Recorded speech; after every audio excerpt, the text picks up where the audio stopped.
Presiden Jokowi dihujani kritik dari sejumlah sivitas akademika yang kecewa terhadap langkah kepemimpinan Presiden. Jokowi menyebut kritik itu adalah hak demokrasi. Keprihatinan dunia kampus atas demokrasi di Indonesia semakin meluas. Hari ini, akademisi Universitas Indonesia menyampaikan seruan kepada Presiden Jokowi agar netral di Pilpres 2024. Guru Besar Antropologi Hukum UI menyebut jangan mengorbankan Indonesia untuk kepentingan politik sesaat dan nepotisme. Karena itu jangan rusak Indonesia. Indonesia pernah menjadi besar. Dan jangan rusak hari ini hanya untuk kepentingan politik sesaat. Hanya untuk mementingkan kepentingan nepotisme keluarga. Kami tidak akan tinggal diam. Kami, Sivitas Akademika UI, akan terus mengawasi apa yang terjadi di luar sana. Hal yang sama juga disuarakan Sivitas Akademika Universitas Hasanuddin Makassar, Sulawesi Selatan. Sivitas Akademika Unhas menegaskan agar pemerintah dan aparat hukum tetap di koridor demokrasi. Forum Guru Besar dan Dosen Universitas Hasanuddin Makassar mengeluarkan pernyataan sikap sebagai berikut. 1. Senantiasa menjaga dan mempertahankan Pancasila dan Undang-Undang Dasar 1945 dalam pelaksanaan pemilu sebagai instrumen demokrasi. 2.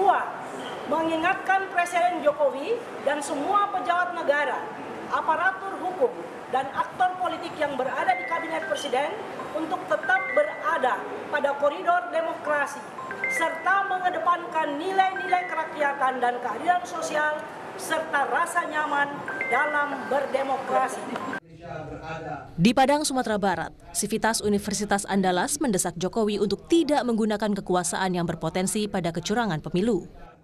Massa juga menolak segala bentuk praktek politik dinasti dan pelemahan institusi demokrasi. Nama Sivitas Akademika Universitas Andalas menyatakan 1. Menolak segala bentuk praktek politik dinasti dan pelemahan institusi demokrasi. Gunakan kekuasaan yang berpotensi terjadinya segala bentuk praktek kecurangan pemilu. Presiden Joko Widodo menanggapi kritik dari Sivitas Akademika berbagai universitas terkait demokrasi jelang pemilu. Jokowi mempersilahkan setiap orang berbicara dan berpendapat sebagai hak demokrasi. Itu hak demokrasi, setiap orang boleh berbicara, berpendapat, silahkan. Ya. Jika dilihat dari peringkat demokrasi, Indonesia cenderung menurun. Tahun 2018 di peringkat 65, kemudian tahun 2019 naik di peringkat 64. Lalu tahun 2020 stagnan di peringkat 64.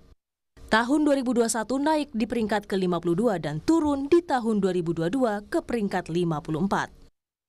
Kemudian peringkat indeks persepsi korupsi Indonesia cenderung anjlok selama periode kedua Presiden Joko Widodo.